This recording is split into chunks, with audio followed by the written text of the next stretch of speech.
Welcome friends, ये vector vector algebra का part 4 है। इसके अंदर आपको बहुत सारी चीज़ें सीखनी है, तो जो इस पार्ट में संभव नहीं हो पाएगा, तो तब भी हम देखेंगे कहाँ तक कवर करते हैं। तो पहले तो आपको सीखना होगा एडिशन ऑफ वेक्टर, यानी दो वेक्टर को कैसे हम जोड़ते हैं वो सीखोगे।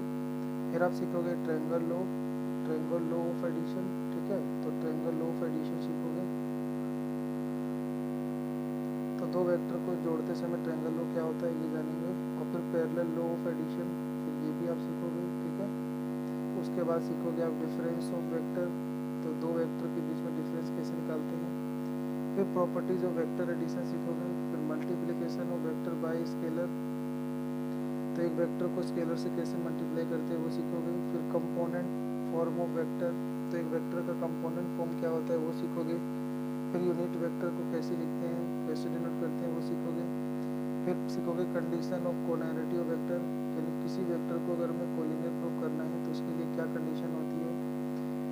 फिर सीखोगे आप वेक्टर जॉइनिंग टू पॉइंट, तो दो वेक्टर को जोड़ते कैसे हैं और वेक्टर कैसे, दो पॉइंट को जोड़ के वेक्टर कैसे निकालते हैं ये सीखोगे। फिर आपको सीखना है कि आखिरी में section formula apply in vector algebra, तो वेक्टर अलजेब्रा में सेक्शन फार्मूला कैसे अप्लाई करते हैं। सेक्शन फार्मूला मतलब दो बिंदुओं को मिलाने वाली वेक्टर को एक तीसरा पॉइंट का वेक्टर कैसे उसे कितने किस रेशियो में डिवाइड करता है और उस वेक्टर को कैसे निकालते हैं जो डिवाइड करता है, तो ये सेक्शन फार्मूले में सीखोगे, जिसे हम विभाजन सूत्र भी कहते हैं। ठीक है, तो वेक्टर एडिशन क्या होता है कि ट्रायंगल लॉ ऑफ एडिशन भी बोलते हैं इसे। तो triangle law of addition of vectors क्या होता है कि if two vector can be represented by two side of a triangle, अगर हम दो वेक्टर को किसी ट्रायंगल के दो साइड की तरह रिप्रेजेंट करें और टेकन इन ऑर्डर, इस ऑर्डर में लें कि then the third side represent the resultant taken in reverse order. तो कह रहा है कि अगर हम दो वेक्टर लें, जैसे हमने एक वेक्टर लिया ए से बी, जिसे हम ए वेक्टर लिख सकते हैं, छोटा ए वेक्टर, और फिर बी से सी एक वेक्टर लिया हमने, और ये दोनों ना एक ट्रायंगल के दो साइड लग रहे हैं। तो फिर अगर हम तीसरा साइड ऐसे लें जो एक ट्रायंगल की तीसरी साइड जैसा मिलता हो, तो इन दोनों का जो रिजल्टेंट होता है, यानी इन दोनों का जो जोड़ होता है, परिणाम होता है, वो तीसरे वेक्टर यानी A vector plus B vector के बराबर आता है। तो कह सकते हैं ए वेक्टर प्लस बी वेक्टर जो होता है वो बराबर होता है ए वेक्टर प्लस बी वेक्टर के। तो इसी को बोलते हैं रिजल्टेंट लॉ। ठीक है, तो इससे जो हमारा नया वेक्टर आता है, मान लो ये सी वेक्टर आया, तो लिख देंगे ए वेक्टर प्लस बी वेक्टर बराबर सी वेक्टर। ये सी वेक्टर आपका क्या है, रिजल्टेंट है, यानी एक नया वेक्टर है जो एक ट्रायंगल के थर्ड साइड पर रिप्रेजेंट करता है। आपको रिवर्स ऑर्डर में लेना है, ये नहीं लेना है कि जैसे ए से बी फिर बी से सी और फिर सी से, ऐसे नहीं लेना है। ए से बी फिर बी से सी और तीसरा साइड ए से सी। ठीक है, तो यूँ लेना है आपको। ठीक है, दोबारा देखो, एक लेना है आपको ऐसे ए वेक्टर, फिर इसके इनिशियल मतलब इसका इनिशियल पॉइंट से इसका टर्मिनल पॉइंट, फिर इसके टर्मिनल पॉइंट को इनिशियल मान के फिर एक वेक्टर यानी बी वेक्टर।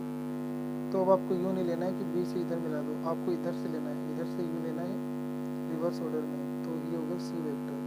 तो यानी इन दोनों वेक्टर का सम होता है सी वेक्टर। तो सी वेक्टर बराबर होता है ए वेक्टर प्लस बी वेक्टर, इसी बोलते हैं ट्रायंगल लॉ ऑफ एडिशन। ठीक है, तो यही होता है आपका एडिशन लॉ ऑफ, अब मतलब एडिशन ऑफ टू वेक्टर। आप डिफरेंस भी ऐसे निकाल सकते हो। मान लो कोई वेक्टर है ए वेक्टर और एक बी वेक्टर इधर जा रहा था, तो मान लो बी वेक्टर जो है ना वो उल्टी दिशा में जा रहा है, तो इधर में जाके इधर जा रहा है, ये हो गया माइनस का बी वेक्टर। ठीक है, तो अब तुम ये दो वेक्टर को जोड़ोगे तो इसको मिलाओगे, तो इन दोनों का सम होता है, यानी ए वेक्टर और प्लस ये वाला वेक्टर यानी माइनस बी वेक्टर। तो प्लस माइनस माइनस आएगा, तो A vector minus B vector, तो इसी को बोलते हैं डिफरेंस ऑफ वेक्टर। ठीक है, जैसे एडिशन ऑफ वेक्टर था ये वाला एडिशन ऑफ वेक्टर, तो ऐसे ही आपका होता है डिफरेंस ऑफ वेक्टर। तो यानी ए वेक्टर और माइनस बी वेक्टर कहलाता है आपका डिफरेंस ऑफ वेक्टर। ठीक है, तो इस बात का सबसे ज़्यादा ध्यान रखना है कि ये जो ऑर्डर लिया गया था ए और फिर ए से बी, तो हमने फिर बी से ए नहीं लिया है, हमने रिवर्स ऑर्डर लिया है, ए से बी यहाँ जाके छोड़ दिया है, फिर हमने यहाँ से इसको मिलाया है, तो ये होता है आपका रिवर्स ऑर्डर। ठीक है, तो यानी अगर हम मान लो एक ही ऑर्डर में ले लेते हैं तो ऐसे होता है ए से बी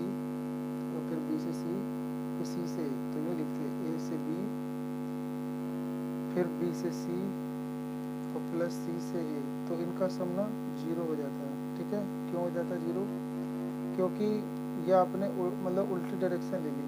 तो यानी A vector plus B vector, इन दोनों का जोड़ क्या होता है? इन दोनों का वेक्टर जोड़ होता है ए सी वेक्टर, और ये आपने सी ए लिख रखा है, तो सी ए को अगर हम ए सी लिखना चाहते हैं तो इसके आगे नेगेटिव लगाना पड़ेगा, तो बराबर 0, तो ये दोनों कट जाएगा, तो 0 बराबर 0। ठीक है, तो इस बात का ध्यान रहे कि एक ट्रायंगल के जो मतलब वेक्टर में अगर हम एक ही सेम ऑर्डर में ले लें तो इन तीनों का सम 0 होता है। ठीक है, तो हमने ए से बी लिया, बी से सी लिया, सी से ए लिया, तो तीनों का जोड़ 0 होगा, इसको आपको ध्यान रखना है। ठीक है, अब हम आगे पढ़ने जा रहे हैं पैरेललोग्राम लो वेक्टर एडिशन। तो इसमें कुछ खास नहीं है, पढ़ो एक बार। तो लिखता है कि if two coinitial vector can be represented by two side of the parallelogram, तो then the diagonal from the same initial point represent the resultant. इसमें यह कहा गया है कि अगर हम एक ही इनिशियल पॉइंट से दो वेक्टर लें, एक मान लो ये वेक्टर ओ ए वेक्टर और एक लिए हमने ओ बी वेक्टर, और ये दोनों वेक्टर ना एक पैरेललोग्राम के दो एडजेसेंट साइड लग रहे हैं, तो इन्हीं दो पॉइंट अगर हम इसको इसके पैरेलल बढ़ा दें तो ये वाला वेक्टर मिलेगा, और इसके पैरेलल इधर से बढ़ा दें तो इन सबको मिलाने से एक पैरेललोग्राम बनेगा, और इस इनिशियल पॉइंट को इस टर्मिनल पॉइंट से ऐसे मिलाएंगे, तो ये जो आपका डायरेक्शन आएगा यानी ये रिजल्टेंट आएगा जो कि एक डायगोनल होगा। तो जो रिजल्टेंट होगा, ठीक है, तो इसी को बोला गया है ट्रायंगल लो ऑफ एडिशन। तो इसमें क्या होगा कि अगर हम ओ बी वेक्टर लें जो कि इस ए बी वेक्टर के मतलब ओ बी वेक्टर जो है ना वो बराबर है किसके, ये जो है पैरेलल लाइन यानी ये ए पी के बराबर है। ठीक है, इसे आप ए पी लिखो, ए पी के बराबर है। तो ऐसे ही अगर हम ओ ए लिखें तो ओ ए किसके बराबर है, तो ओ ए प्लस, अब ये जोड़ना है ओ ए प्लस ए, ये जोड़ना है ए पी, तो ए पी इसके बराबर है, तो ओ ए प्लस ओ बी।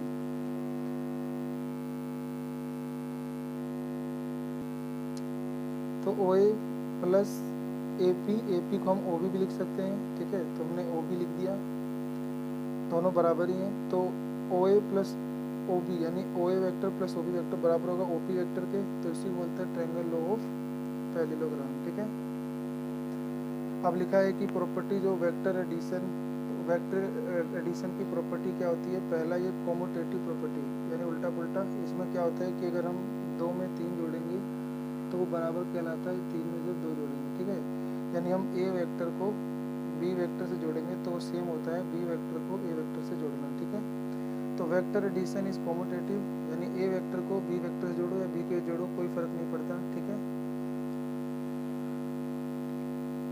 तो मान लेते हैं ये ए से बी वेक्टर है, तो इसको हमने सी से भी डिनोट कर सकते हैं, सी के ऊपर 3 लगा के भी, या फिर सिर्फ सी से भी हम कह सकते हैं। अगर सिर्फ सी होगा तो वो आर से लेंथ होगा, और अगर ऊपर वेक्टर लिखा होगा तो ही वेक्टर होगा। ठीक है, इस बात का ध्यान रखना है। अगर ये बोल्ड टाइप में है तो लेंथ होगा, अगर ऊपर कैप है तभी ये वेक्टर होगा। ठीक है, तो अब यहाँ पे एक दो चीज़ें और जो है वो सीख लेते हैं। यहाँ पे लिखा है कि एक ट्रायंगल है ओ बी सी, तो ये आपको एक ट्रायंगल दिख रहा है ओ बी सी। तो ओ बी सी में अगर हम मतलब ट्रायंगल ऑफ एडिशन लगाएं तो ओ बी वेक्टर जिसे हम ए वेक्टर लिखे हैं प्लस बी सी वेक्टर जिसे हम बी वेक्टर लिखे हैं बराबर होगा रिजल्टेंट ओ सी वेक्टर जिसे हम आर वेक्टर लिखे हैं, बड़ा आर वेक्टर लिखे हैं। तो ये इक्वेशन फर्स्ट बन गया। तो ऐसे ही हम इधर लगाएंगे तो ये भी आपका B vector plus A vector, B vector plus A vector बराबर होगा इस आर वेक्टर के ही। ठीक है, तो दोनों सेम ही होंगे। ऐसे ही अब दूसरा ट्रायंगल हो गया ओ डी सी, तो उसमें O D vector plus D C vector जोड़ोगे तो उसी के बराबर आएगा, तो B vector plus A vector बराबर आर वेक्टर। तो यहाँ पे A vector plus B vector बराबर आर वेक्टर था, और यहाँ B vector plus A vector भी आर ही वेक्टर आ रहा है। इसका मतलब ये भी आर सेम है, तो फ्रॉम फर्स्ट एंड सेकंड से कह सकते हैं कि कॉम्युलेटिव प्रूफ हो गया, यानी A vector plus B vector बराबर होता है B vector plus A vector. ठीक है, अगला है आपको बताना है कि वेक्टर एडिशन जो होता है वो एसोसिएटिव होता है। एसोसिएटिव में क्या होता है कि 3 नंबर होते हैं ए बी सी, तो 2-2 करके जोड़ो, पहले ए को बी से जोड़ो, फिर या फिर बी को सी जोड़ो, और फिर तीसरे जोड़ो, तो आंसर सेम होता है। यानी 2 3 4 जोड़ना है, और 2 3 4 जोड़ना है, तो पहले 2-2 करके जोड़ेंगे, 2 में 3 जोड़ेंगे 5, 5 में फिर 4 जोड़ेंगे 9। या फिर हम पहले पिछले दो जोड़ लो फिर अगले से जोड़ लो, तो यानी 3 4 7 दोनों तब भी सेम आएगा, यानी ए वेक्टर प्लस, तो ए वेक्टर प्लस मतलब B vector plus C vector जोड़ के फिर ए में जोड़ो, या फिर ए बी को जोड़ के फिर सी में जोड़ो, ये दोनों कॉम्यूटेटिव होता है। ठीक है, इसको ना यहाँ पे मतलब शो किया गया है, तो देखते हैं। ऐसे पहले आपको डायग्राम बनाना है अपने कॉपी में। ये मान लेते हैं ओ से ए वेक्टर है, फिर ए से बी वेक्टर है, फिर ये ओ से सी वेक्टर है, और सी से बी नहीं है, यहाँ ध्यान रखेंगे बी से सी है, हमने यूँ खींचा है। तो पहले ओ से ए, फिर ए से बी, फिर बी से सी, फिर ओ से सी, फिर ओ से बी, फिर ये ए से सी, ऐसे मिलाया हमने। ये ए है, ये बी है, और इसको मान लेते हैं कि ये सी है। ठीक है, क्योंकि इसकी डायरेक्शन जो है थोड़ी अलग है, ये इधर जा रहा है तो इधर जा रहा है। तो अब देखो ध्यान से, एक ट्रायंगल ले लेंगे ओ ए बी, तो ओ ए बी, तो इस ओ ए बी में ट्रायंगल लॉ ऑफ एडिशन लगाएंगे, तो O A vector plus A B vector का जोड़ होगा ओ बी वेक्टर, तो यानी A vector plus B vector बराबर होगा ओ बी वेक्टर। अब ले लेंगे ये वाला ट्रायंगल ओ बी सी, तो ओ बी सी, अब ये ऊपर वाला ले लेंगे, इसमें भी ट्रायंगल लॉ ऑफ एडिशन लगाओगे, तो ओ से बी, बी से सी, इन दोनों का जोड़ आ रहा है ओ सी, तो वो लिख दोगे आप।